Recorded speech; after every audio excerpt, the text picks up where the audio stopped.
오늘은 촌락의 변화와 도시 발달에 대해서 알아보도록 하겠습니다. 먼저 촌락의 특징은 뭐 인구 규모 작고 인구 밀도 낮음 등등은 많이 익히 알고 있을 것 같고 1차 산업, 뭐 농업, 그런 1차 산업 종사자 비율이 높을 수밖에 없죠. 그리고 제조업, 2차 산업, 공업이죠. 공업 발달은 좀 미약한 편입니다. 그럼 이런 전통 촌락은 어디 입지를 하냐? 자연적 요인의 영향을 많이 받는 편입니다. 그래서 물 확보도 유리하고 농사 짓는 곳이랑 가까워야 되니까 산 기슭 쪽에 입지한 경우가 많고 특히 겨울철에는 뒤쪽에 산이 있고 그래서 북서풍을 막아주고 그다음에 햇볕을 많이 받기 위해서는 남양 쪽에 있어야겠죠. 그래서 남사면의 산기슭에 입지하는 것을 선호하는 편입니다. 전통 촌락은. 그리고 이제 자연적 조건 및 사회 경제적 조건에 따라서도 어떻게 입지하는지를 한번 보면 자연적 조건에 있어서는 우리가 범람원을 배웠잖아요. 범람원에서도 어디에 주로 촌락이 입지한다고 했었냐? 취락 입지가 자연제방에 입지한다고 했었죠. 더 높다 보니까 자연제방이 배수지보다 해발고도가 높고 물도 잘 빠져서 범람시에 피해가 상대적으로 적다고 했었어요. 그리고 용천대, 물이 솟구쳐 오르는 구간이었죠. 대표적으로 제주도 같은 경우에 오른쪽 그림에서 용천대가 있는 구간이 보통 해안가 쪽이다 보니까는 제주도에는 해안가 쪽에 칠학이 발달했었고 그 다음에 선상지에서도 선정선항 선단 중에서 용천대가 선단에 있었기 때문에 용천 구역인 선단에 칠학이 전통적으로 있었다. 그 다음에 하천 주변에서 특히 하천 중상류 쪽에서는 침수 위험이 낮고 비율 평탄에서 농경 유리한 하안 당구 하천 주변의 계단 모양의 지형, 평평한 지형 배웠었죠. 그리고 사회 경제적 조건에 따라서도 칠학이 입지했는데 교통과 관련된 전통 칠학은 무엇이냐? 여권 칠학이 있어요. 과거에 이제 주 교통수단이 말이었는데 말이 쉬어가는 공간 곳곳에 이렇게 여권 칠학이 발달돼 있었습니다. 여권 칠학은 오른쪽 설명 보면 고려 및 조선 시대의 주요 도로를 따라 교통기능과 숙박기능을 중심으로 형성된 칠학이다.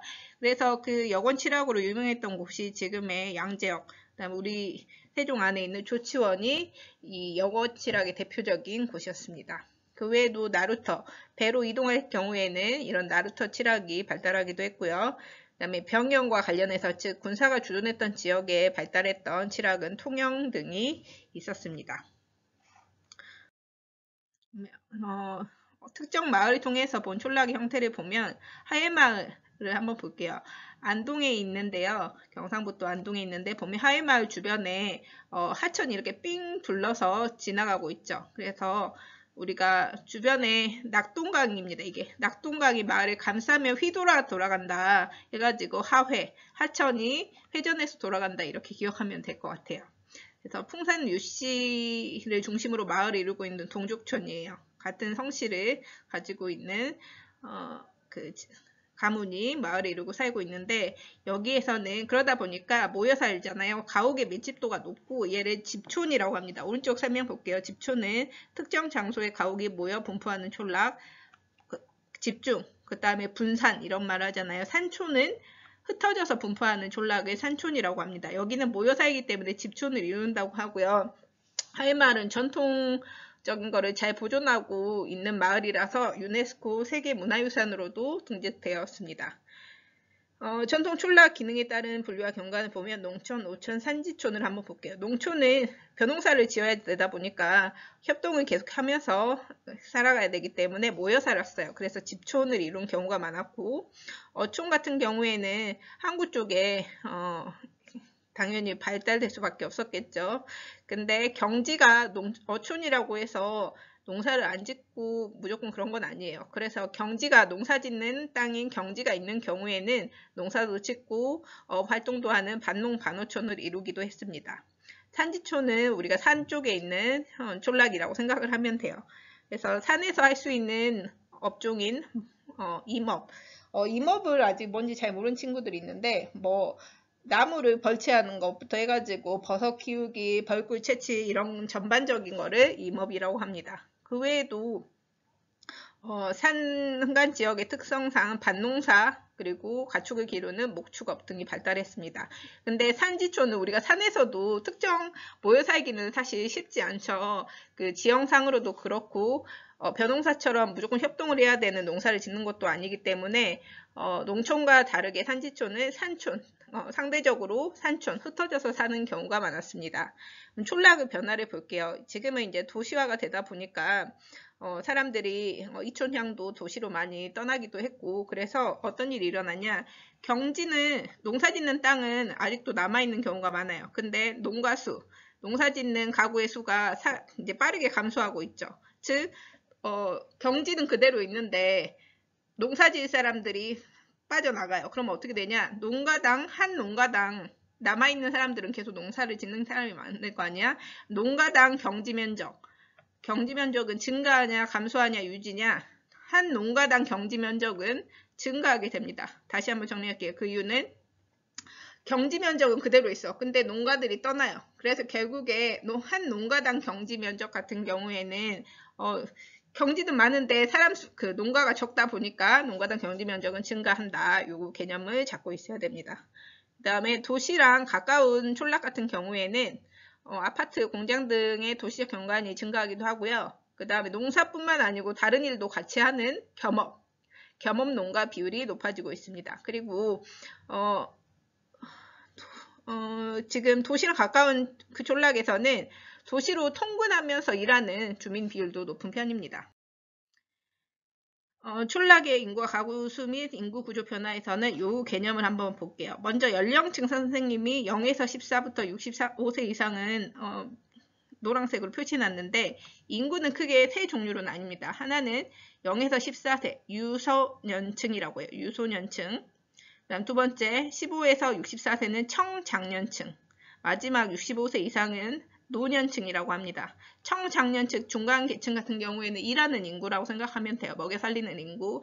그래서 너희 같은 경우에도 지금 만 15에서 64세거든요. 그래서 너희도 지금 수업 듣는 친구들도 청장년층에 해당됩니다.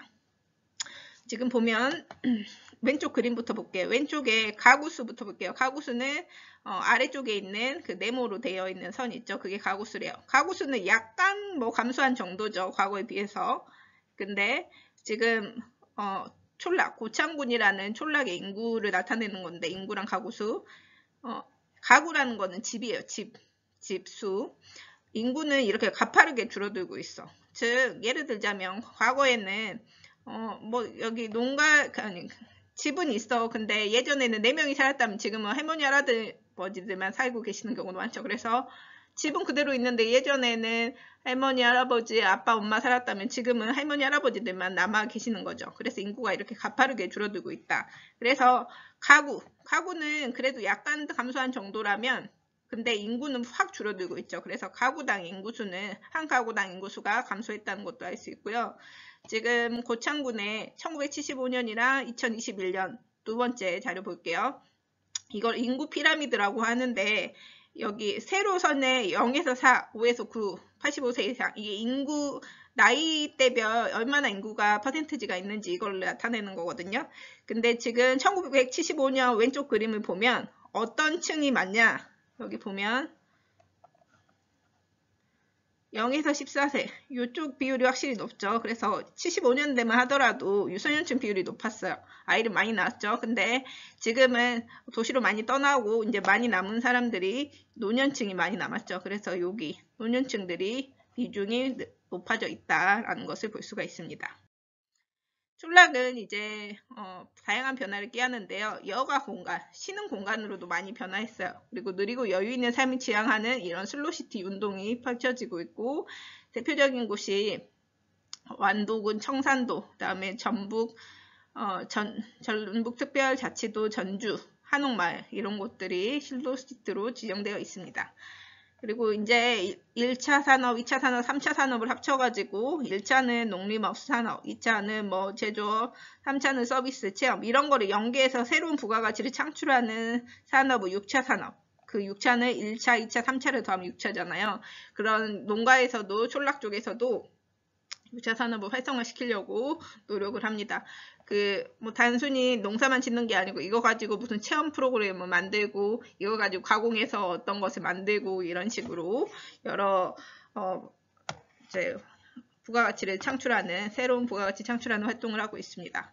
도시 촌락 비교는 뭐 읽어보면 알 수 있는데요. 이 개념만 잡고 갈게요. 토지 이용의 집약도라는 게 뭐냐면 토지 이용을 얼마나 집중적으로 했냐 이건데 한 일정 면적의 땅을 얼마나 집중도 있게 이용하냐 이게 집약도거든요. 그럼 이렇게 생각하면 돼요. 농가 촌락 가보면 이 정도 면적에 그냥 집 하나가 들어가 있어요. 근데 도시에서는 어떠냐? 같은 면적에 어떻게 버리냐? 아파트를 세워버려. 그러면 같은 면적이지만 훨씬 더 이렇게 고층으로 똑같은 면적을 고층으로 쌓아 올림으로써 도시는 훨씬 더 집중도 있게 집약도 높게 이용하고 있는 거죠. 그게 바로 토지 이용의 집약도가 그 의미입니다. 그리고 도시와 촌락은 그렇다고 해서 아예 별개가 아니고 서로 상호 보완적인 관계예요. 정주체계를 바탕으로 뭐 이렇게 나와 있는데 정주체계는 도시와 촌락이 기능적으로 상호작용하면서 형성되는 계층 구조라고 해요. 그래서 뭐 순위는 있을 수도 있지만 어쨌든 상호 보완적이다. 결국에 촌락에서 생산한 농산물 등을 도시에서 사주고 도시에 있는 사람들도 촌락에 있는 사람들이 농사를 지어주지 않으면 농작물을 이제 얻기가 어렵기 때문에 서로 상호 보완적인 관계인 거죠. 그래서 촌락은 도시에 식량을 공급하고 도시내에게 여가 공간을 제공하는 다양한 좋은 일들을 하죠. 그리고 도시는 행정기관 상업시설이 모여 있어가지고 촌락의 각종 재화랑 서비스들, 각종 물건들이랑 서비스를 제공한다. 그럼 촌락은 이제 어떻게 변하고 있냐? 농촌을 보면은 뭐 농공단지, 농업, 공업 이런 단지를 만들기도 하고요. 농촌 체험말 조성 같은 걸 통해서 2, 3차 비율이 높아지고 있는 편입니다. 그리고 친환경 농업을 발달시키려고 하고 어촌은 특징이 뭐냐? 최근은 과거 1970년대에 비해서 어업 생산량 중에서 물고기를 이제 잡으러 가죠. 근데 어업 생산량 중에서 특히 영근의 어업 생산량 비율이 낮다. 즉 가까운 곳에 바다에 가서 잡는 비율이 낮고요. 먼 바다로 가가지고 잡는 비율이 오히려 더 높은 거죠. 그리고 양식업을 많이 한다. 이 정도 개념 잡을게요. 여기까지 할게요.